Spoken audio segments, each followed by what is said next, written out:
بسم اللہ الرحمن الرحیم۔ السلام علیکم ورحمۃ اللہ وبرکاتہ۔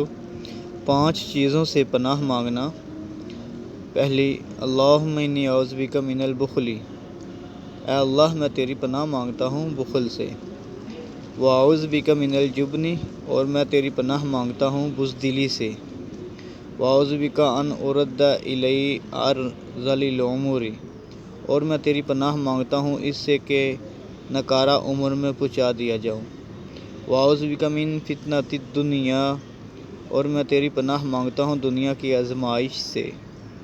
واعوذ بک من عذاب القبر، اور میں تیری پناہ مانگتا ہوں قبر کے عذاب سے۔ صحیح بخاری حدیث نمبر 6370۔ مزید اسلامک ویڈیوز کے لیے ہمارا یوٹیوب چینل وزٹ کریں۔ حافظ عبد القیوم مسلم کے نام سے ہے۔ جزاک اللہ خیرہ۔ السلام علیکم ورحمۃ اللہ وبرکاتہ۔